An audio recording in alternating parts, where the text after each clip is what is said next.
President Trump today venting frustration at some of the nation's governors. In a conference call, the president was at the White House. The president calling governors, quote, weak, saying they need a more robust police response to the protests going on now across the country. CNN's Caitlin Collins is at the White House for us.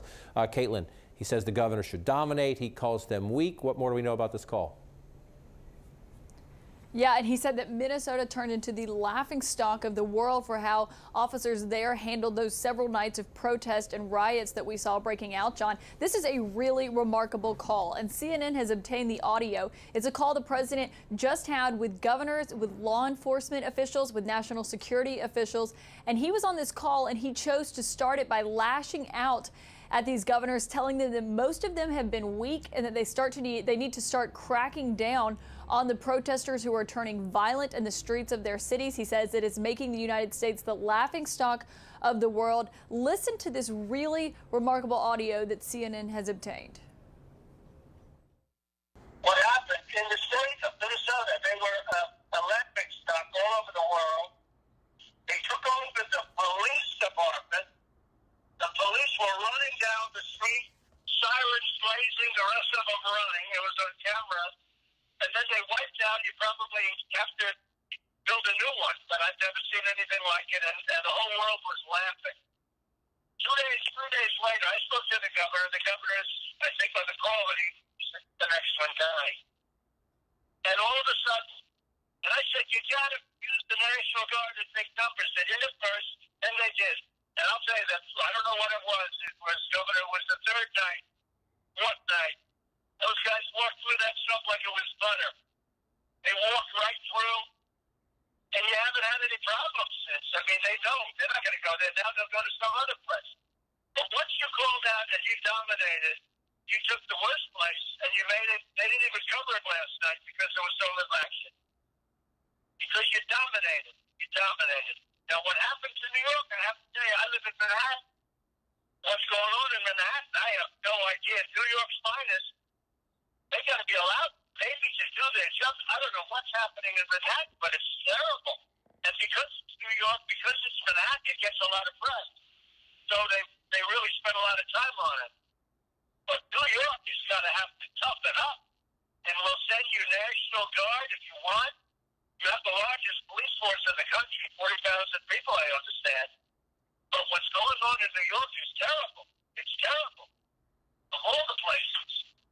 What went on last night in Los Angeles with the stores and the storefronts is terrible. No domination. You have to dominate. Yeah, go ahead, Phil. Something's French.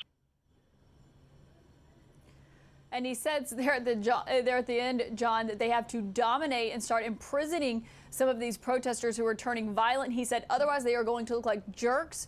We should also note that the governor of Maine told the president that they were uncomfortable because he is scheduled to visit the state on Friday because of the security concerns. And the president said that because the governor of Maine was trying to convince him not to come, that now he was coming for sure.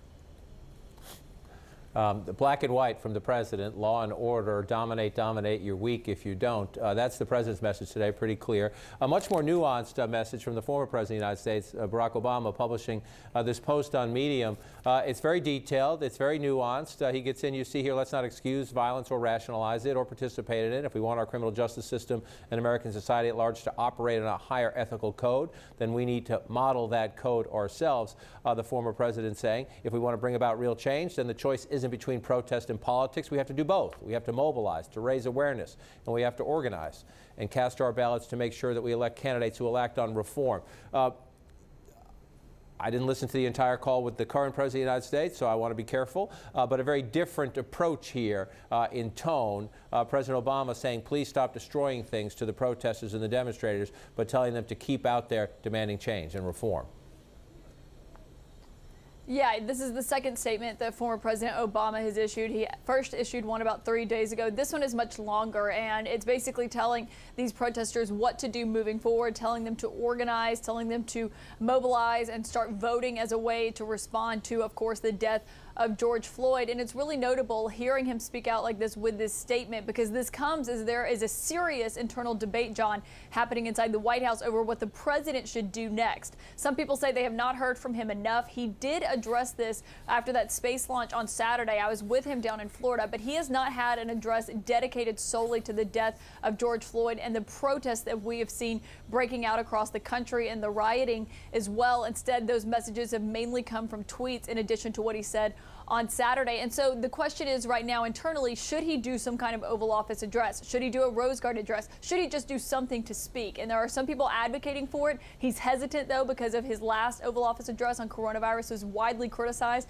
because he made several inaccurate statements within just a matter of minutes. But then some people are encouraging the president that he does need to go out there and he does need to say something because he is the president. And of course, the nation is in crisis right now.